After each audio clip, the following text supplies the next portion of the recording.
In February 2023, Mitsubishi Heavy Industries made an announcement that shocked the aviation world. After 15 years of development, after $10 billion spent, after flight tests, airline orders, and a brand new facility in Washington state, they were cancelling the SpaceJet program entirely. The aircraft flew. It worked. It had orders from ANA, JAL, and American regionals, but it would never carry a single paying passenger. Meanwhile, the same Japanese engineers who couldn't finish their own jet, they designed carbon-fibre wings for the 787. They build fuselage barrels for the 777. They manufacture components that literally hold Boeing's most advanced airliners together. So, here's the question. If Japan helps the world's biggest passenger jets, why can't it build one of its own? This isn't a story about bad engineering. Japan has some of the best aerospace talent on the planet. This is a story about timing, politics, and an industry structured to punish new entrants. And it starts with a decision made in 1945 that would set Japan back an entire generation. Before we begin, I do want to say that Japan excels in military and special mission aircraft, like Kawasaki's C-2 tactical transport and Shinmeiwa's U-2 amphibious rescue plane. But this video focuses on civil passenger jets, where market and regulatory hurdles prove far steeper.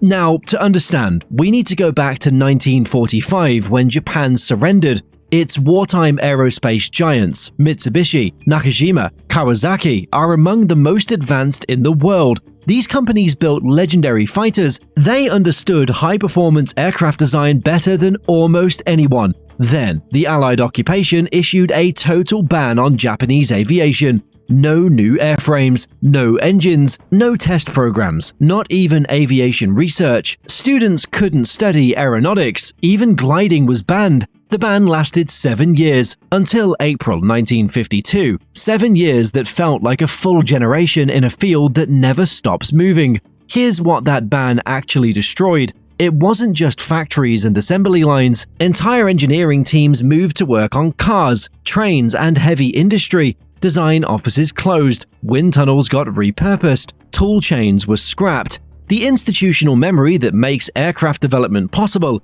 airframe design, knowledge, systems integration experience, certification culture, all of it evaporated. While Japan sat frozen, the US and Europe didn't wait. They transitioned from piston engines to jets. They built the DC-10, the 707, the de Havilland Comet. They developed modern airline networks and certification ecosystems that became the global standard. By the time Japan was allowed back into aviation in 1952, the game had moved on. Boeing and Douglas were global brands with proven track records. Airlines were already locked into Western supply chains. Japan wasn't just slightly behind, it was a full generation behind, with no civil protection line, no customers, and zero certification track record. The lesson became ingrained in government policy. Trying to rejoin the race at the top would be incredibly risky and expensive. But it had to try, and what happened next would shape Japanese aerospace strategy for decades. Late 1950s, the government and industry create NAMC, Nihon Aircraft Manufacturing Corporation, a consortium of 6 major manufacturers pooling resources and talent. The goal? Design and build domestic turboprop for regional routes, prove Japan can build planes again. The result is the YS-11, a 60 to 70 seat turboprop aimed at short-haul markets. The design team includes Jiro Horikoshi, who previously designed the Mitsubishi A6M0 fighter. Serious talent. The aircraft flies well, it's broadly reliable. Japanese domestic airlines JAL and ANA take it.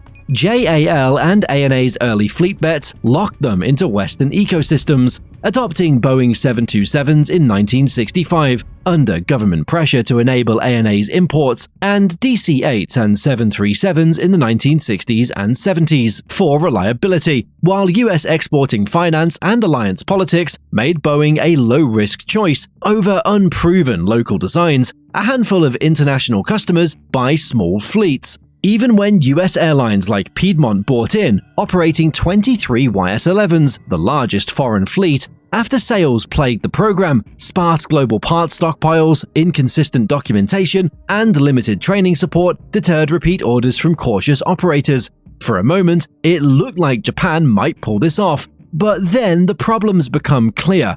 Development costs are far higher than expected. The aircraft isn't clearly cheaper, lighter, or more efficient than foreign competitors like the Fokker F-27. There's no strong sales and support network outside Japan. Spare parts, training, marketing, all underdeveloped compared to Western players who'd been doing this for decades. And here's the structural problem that would haunt Japan's second attempt too. NAMC is essentially a state-backed consortium of multiple manufacturers. Design decisions involve compromises to keep everyone happy. Profit and long-term commercial competitiveness became secondary to industrial policy and national prestige. The program's operational mindset was closer to that of a military project than a commercial one. A preoccupation with government-issued performance criteria obstructed considerations toward the actual desires of commercial operators. Airlines care about operating costs and cabin configuration. NAMC, they were optimizing for bureaucratic checkboxes. The outcome? Around 182 aircraft were built between 1962 and 1974. Respectable for a first attempt, but not enough to sustain a full program. The economics don't work. The program depends on state subsidies throughout its life. In 1971, the Japanese government announced it would no longer provide financial backing. The program loses money and shuts down. Japan walks away with a clear message. Full indigenous airliner programs are financially dangerous. Japan can build the hardware, but it can't easily win the market. The YS-11 becomes a cautionary tale in boardrooms for decades, and it triggers a strategic pivot that would define Japan's role in aviation for the next 50 years. After the YS-11, the idea of another fully Japanese airliner becomes politically toxic. Nobody wants to touch it. Money was lost, pride was wounded. But Japanese industry realizes something smarter. Boeing, Airbus, and later Bombardier and Embraer need high-quality suppliers. Japan can earn reliable returns building sections instead of entire aircraft. Let someone else take the market risk. Government industrial policy shifts toward high-tech materials, precision components, and risk-sharing partnerships on foreign programs. It's a strategic retreat, and it works. Japanese firms Mitsubishi Heavy Industries, Kawasaki Heavy Industries, and Fuji Heavy Industries take major roles on the Boeing 767, 777, and 787. On the Boeing 787, Japanese manufacturers supply about 35% of the parts. Wings, center wings, front fuselage, that's more than a third of the entire aircraft. On the 777X, they supply about 21%, the center section, center fuselage, and aft fuselage. These aren't small components. The percentages tell that Japan is a major partner for both aircraft programs. The upside? Stable long-term contracts worth billions, technical expertise in cutting-edge structures, strong ties with Western OEMs.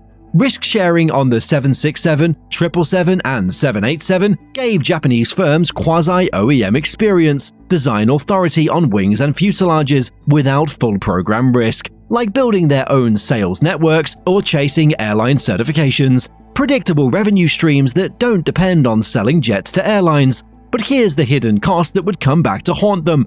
Japanese aerospace brainpower gets optimized for subsystems, not systems-level design. They become world-class at making wings, but they lose practice at integrating wings with fuselages, avionics, engines, and flight controls into a complete aircraft. No in-house end-to-end airliner program experience accumulates over decades. The knowledge of how to certify, market, sell, and support a complete aircraft gradually fades.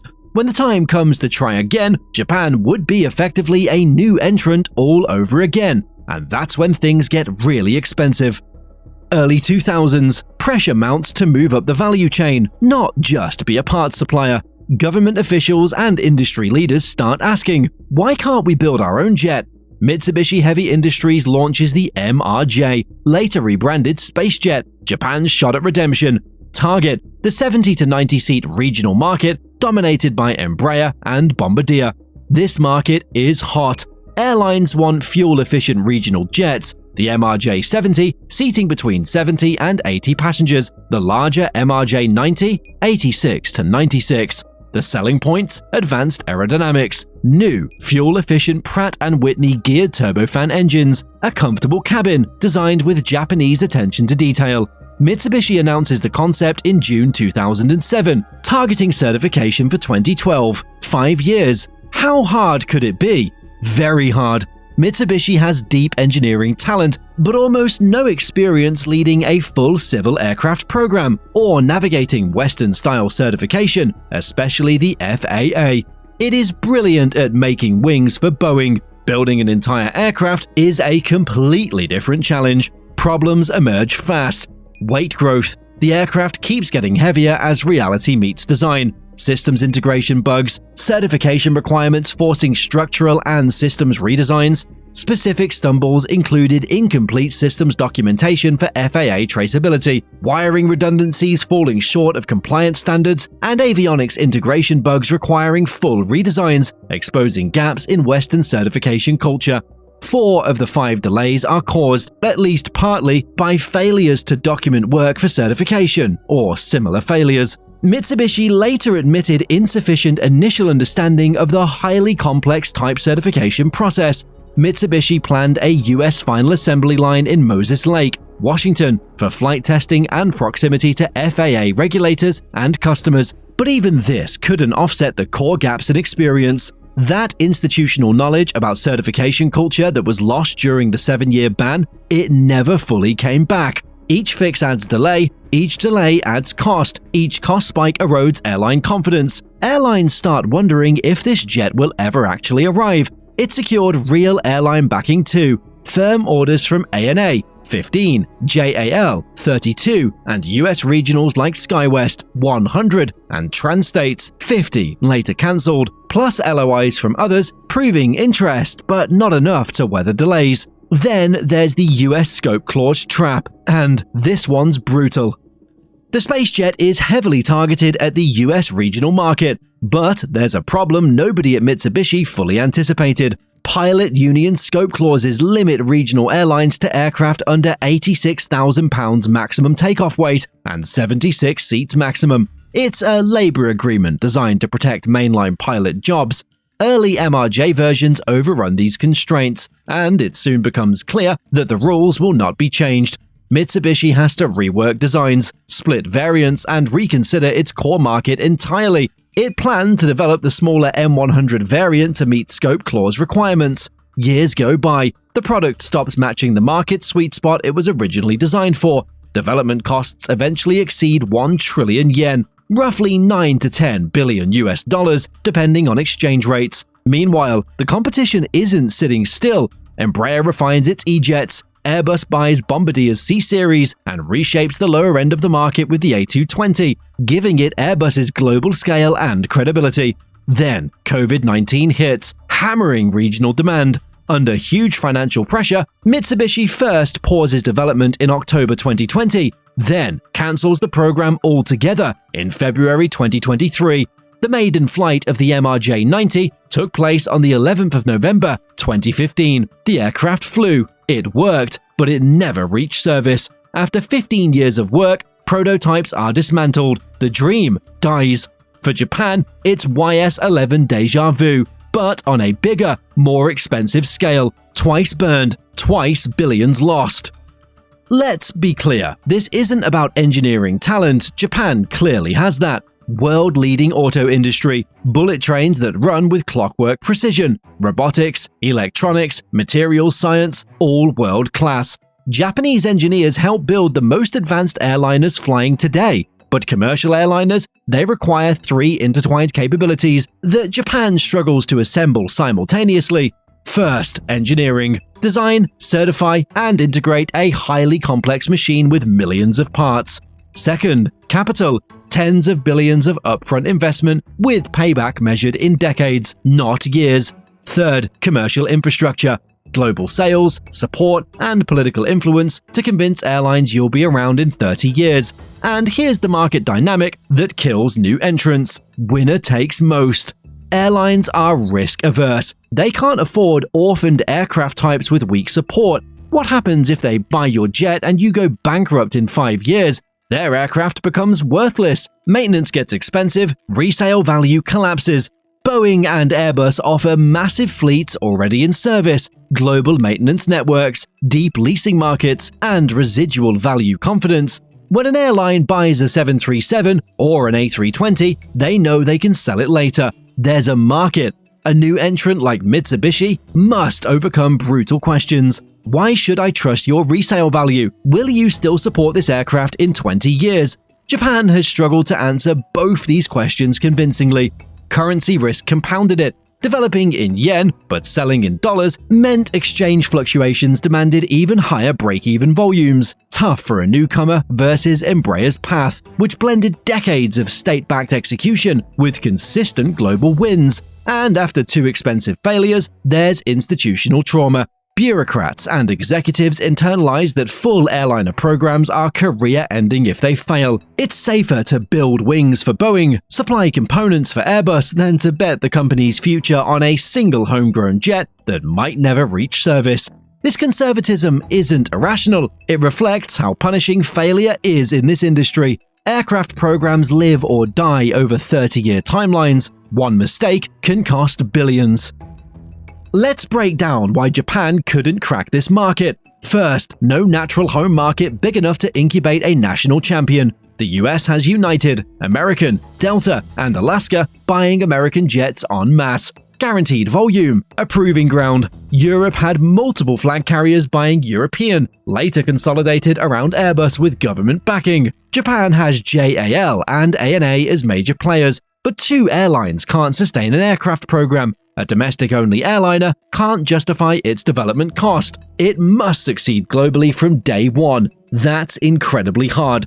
Japan's aging population and stagnant growth further sap appetite for 20 to 30-year prestige bets with thin ROI, prioritizing quick wins in robotics over aviation moonshots.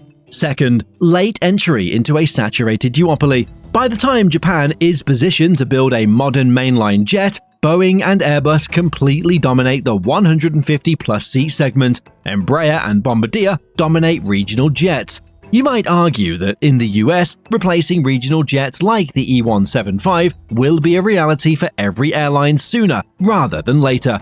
But consider that scope clause limitations have not changed. Mitsubishi could not wait. Any Japanese product would be more expensive to bring to market, harder to sell without a long track record, competing against established families with proven economics and decades of refinement. Third, industrial politics and fragmentation. This can lead to compromise-driven design, complex management structures, and unclear accountability when things go wrong. Contrast that with a single corporate entity owning the program and its risk, clear decision-making, no committee compromises, no bureaucratic interference. Japan's consensus culture, a strength in many industries, becomes a weakness in aircraft development, where speed and decisive action matter. Here's the counterintuitive truth: Japan found its sweet spot. As a top-tier supplier, Japan can specialize in high-value components. Wings, composite structures, fuselage barrels, they leverage their manufacturing excellence without owning sales, marketing, and global support infrastructure. Revenue streams come from long-term risk-sharing contracts, predictable production flows tied to Boeing and Airbus's success. When Boeing orders parts for 500 Dreamliners, Japanese suppliers receive revenue on all 500. No airline negotiations, just manufacturing excellence. Lower visibility, it means lower risk. If a program underperforms like the 747-8 or A380, suppliers feel pain through reduced orders, but not an existential collapse. They diversify across multiple programs. This supplier focus aligns with Japan's defense space pivot, like the FX GCAP 6th Gen fighter with the UK and Italy, yielding strategic returns without civil market volatility. If a fully Japanese branded jet fails, billions written off, national embarrassment, political fallout, careers destroyed. Choosing the supplier role, it's rational risk management given Japan's history. The quiet irony: without Japanese-built wings, systems, and structures, some Western jets would be harder to produce or less efficient. The 787 is around 1/3 made in Japan. Japan is a key pillar of global passenger aircraft manufacturing. It just doesn't have its name on the nose of the plane. So, why has Japan never built a successful passenger plane? The pieces fit together now. Post-war bans erased its aviation head start and broke institutional knowledge. 7 years of forced absence created a gap that never fully closed. The YS-11 taught Tokyo that all Japanese airliners are financially dangerous. Policy shifted toward being the best supplier, not a head-on competitor. When Japan tried again with the SpaceJet, certification challenges, misjudged market constraints with scope clauses, delays, cost overruns, and brutal timing with COVID killed it. 2 flagship attempts over 60 years, 2 painful lessons, billions in losses. Each failure reinforces a narrative inside government and industry. We're better off partnering than leading. The risk-reward calculation just doesn't work. Could Japan ever try again? It would take a clear, stable target market, maybe a next-gen hybrid electric regional jet, or a specialized short-haul island-hopping aircraft for Asia-Pacific routes, something Boeing and Airbus aren't focused on. A defensible niche, a hybrid electric STOL regional jet for Japan's island routes, and ASEAN archipelagos, leveraging new and efficient technologies for short, frequent hops. It would take massive government backing and risk guarantees. A 20 to 30-year commitment with acceptance that profits might be thin for the first decade. But the SpaceJet cancellation is still recent. Nobody wants to be the person who approves another multi-billion-dollar aircraft program that fails.